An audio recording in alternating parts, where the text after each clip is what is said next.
A young woman from a small town in China worked as a clothing sales assistant. Meanwhile, a young man from a middle-class British family, employed as an executive at a multinational corporation in the UK.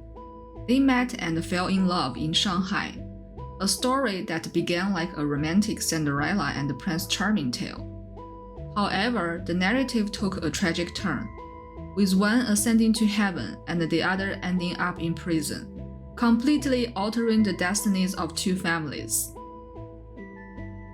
Welcome to Red Eastern True Crime.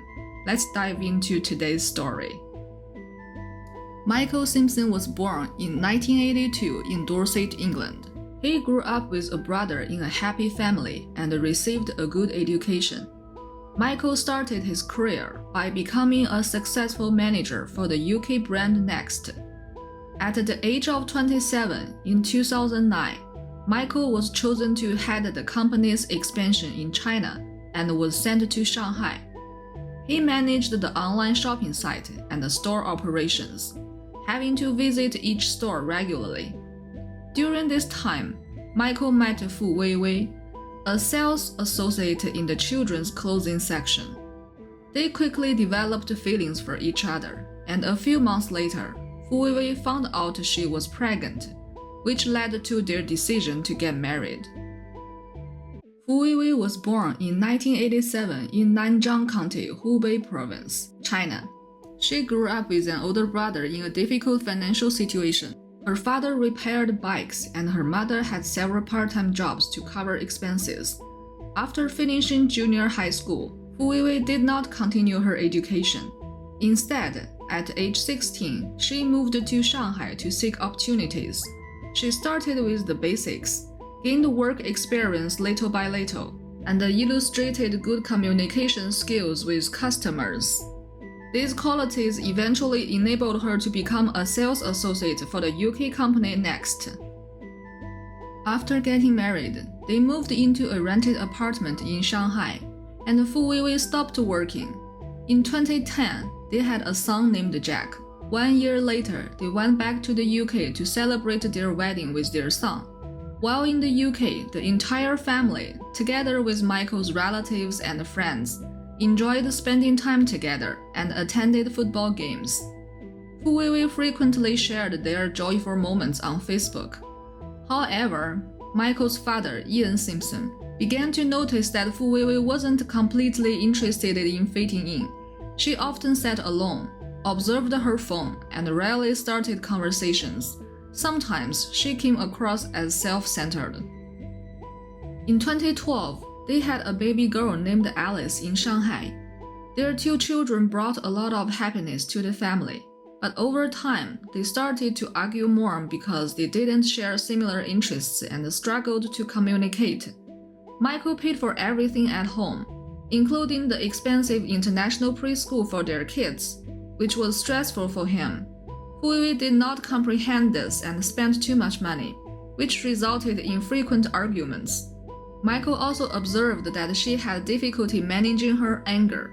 During one intense argument, Fu Weiwei impulsively grabbed a plate and threw it at Michael, leaving a scar on his forehead from the resulting cut. Experiencing some more ups and downs, in 2015, Michael suggested divorce to Fu Weiwei, but she firmly declined. Following this, Michael proposed living separately.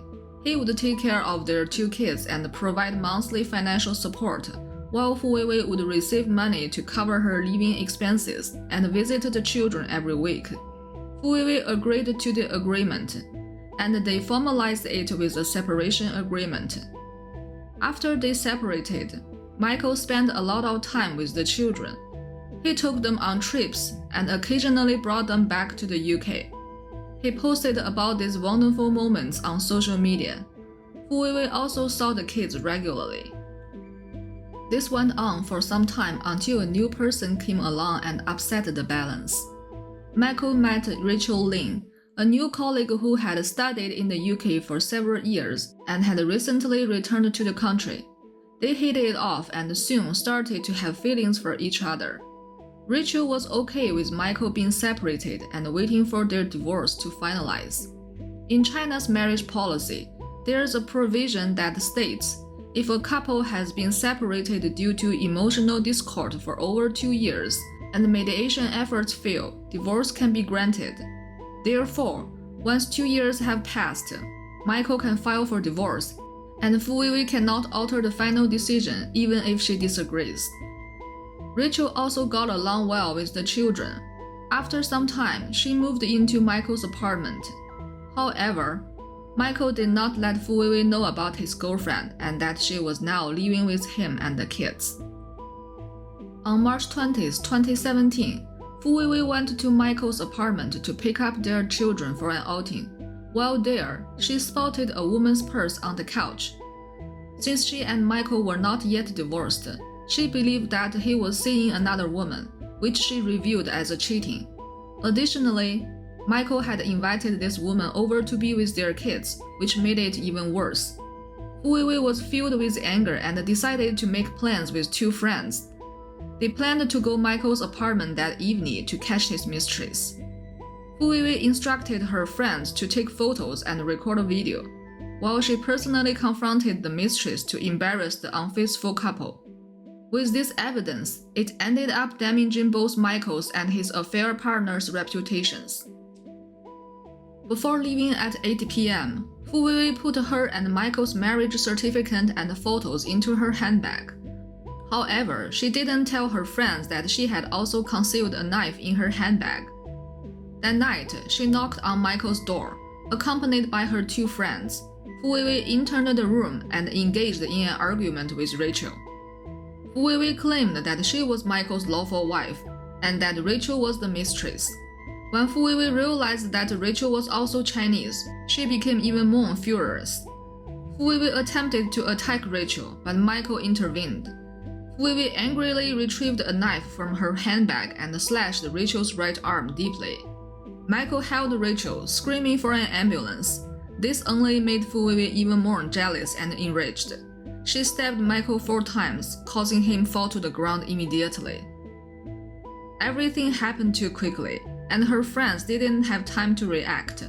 Afterward, Fu Weiwei did not try to escape. Her friends called for assistance from both the police and ambulance. Unfortunately, Michael passed away before the ambulance arrived, and Rachel suffered permanent injuries to her right arm. While the incident occurred, the 2 kids were asleep in their room, unaware of what had happened. But when they woke up, their world had changed forever. Their father had lost his life, and their mother was the one responsible for it. Upon receiving this heartbreaking news, Ian quickly flew to Shanghai. He was devastated about losing his beloved son. Unfortunately, he soon realized that his 2 grandchildren were missing. As it turned out, on the day after the incident, Fu Weiwei's parents had arrived in Shanghai and taken the 2 grandchildren back to their hometown in Nanjing.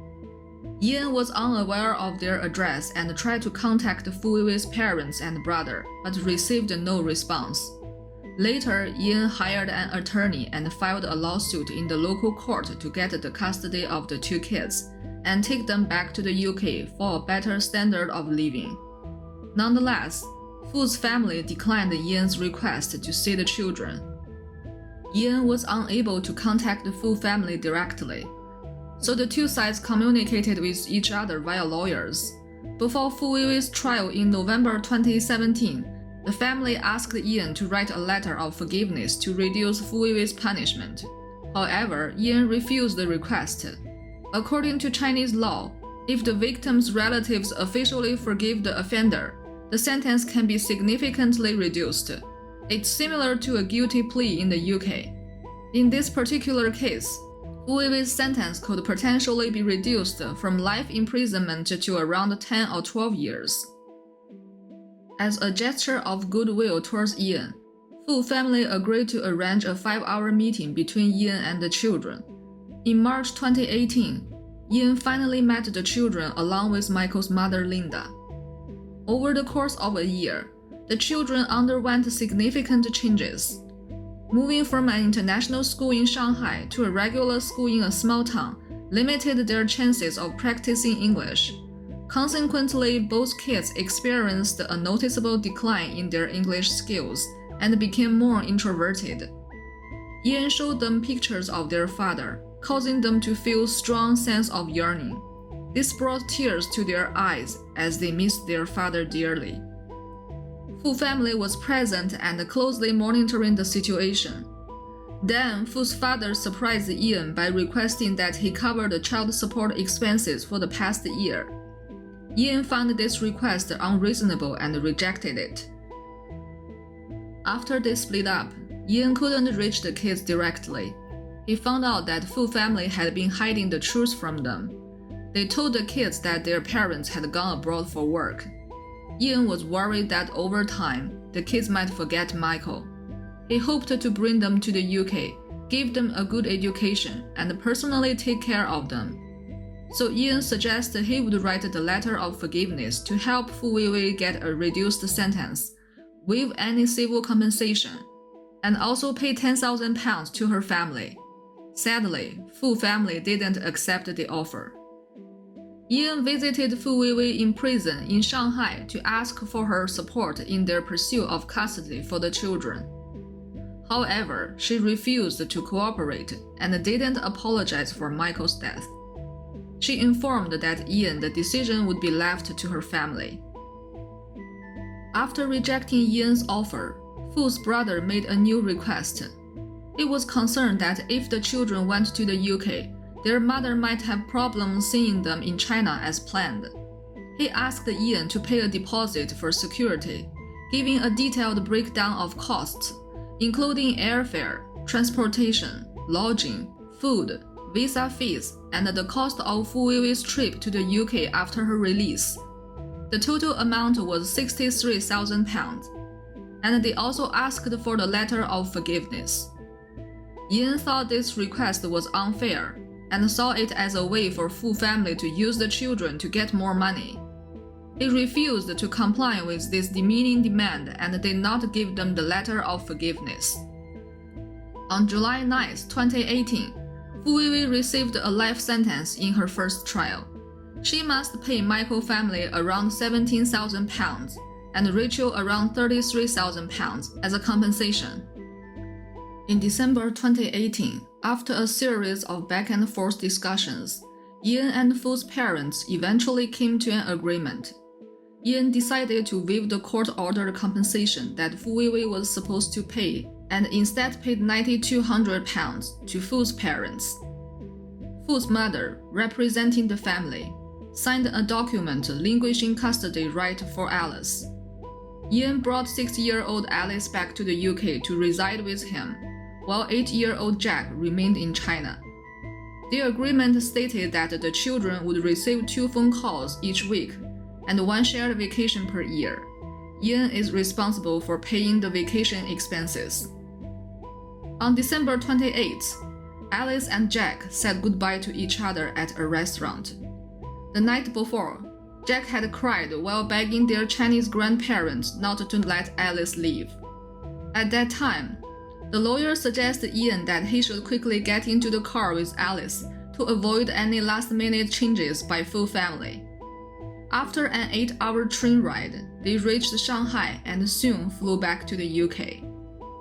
Alice attended a local school for almost 2 years, where they mainly spoke Mandarin. She had lost most of her English language ability and could only talk to Ian and Linda by using translation app on smartphone. After returning to the UK, Ian did a TV interview, sharing the difficult story of the international custody battle. He stated that both Jack and Alice still believed their parents were working overseas. Ian thanked his friends, family, and online supporters for their donations to the fundraising efforts. The travel and legal expenses over the past year cost Ian's family over £100,000. A few days later, Ian sat down with Alice and told her the truth about her father. Jack revealed that he had visited their mother in jail while having a video call with Alice on WeChat.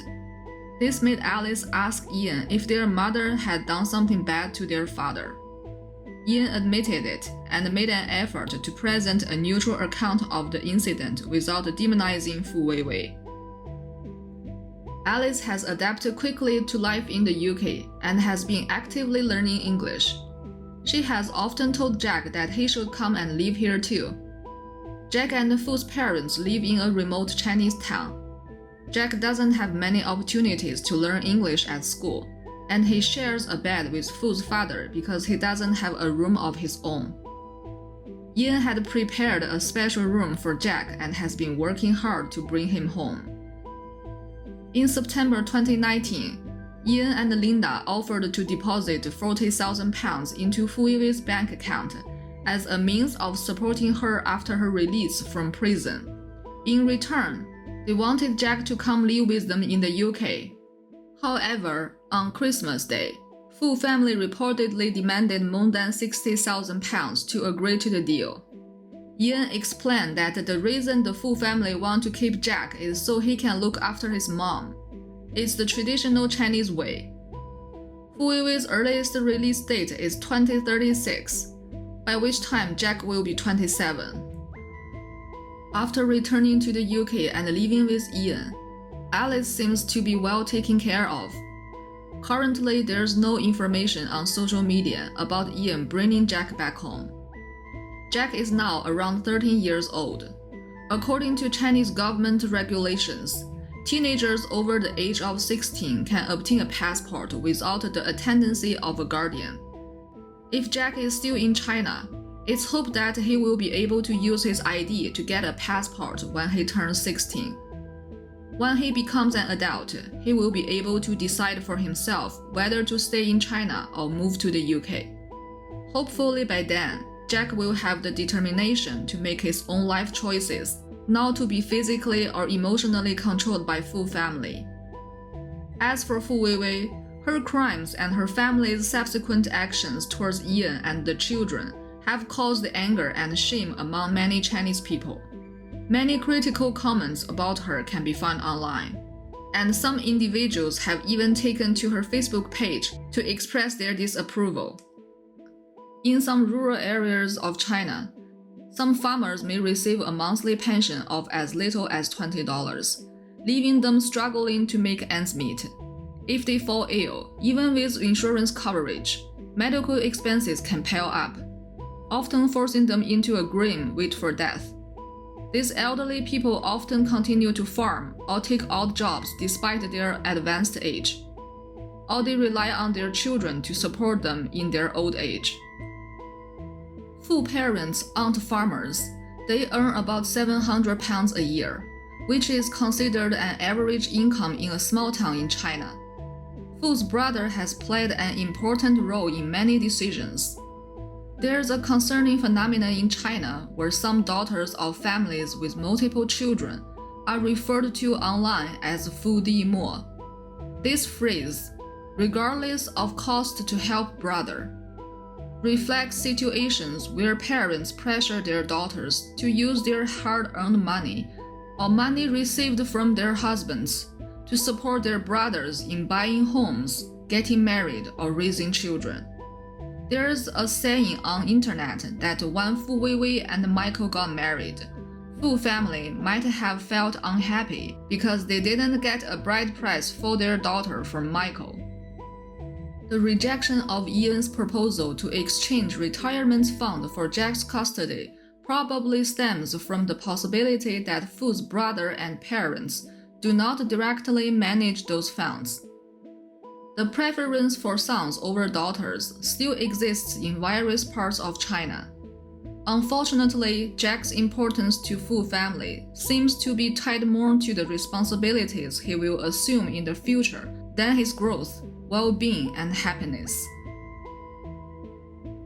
How do you feel about the crimes committed by Fu Weiwei and the actions of her family towards the children?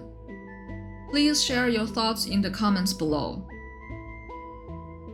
Thanks for watching my video. If you enjoyed this video, please like it and subscribe to my channel.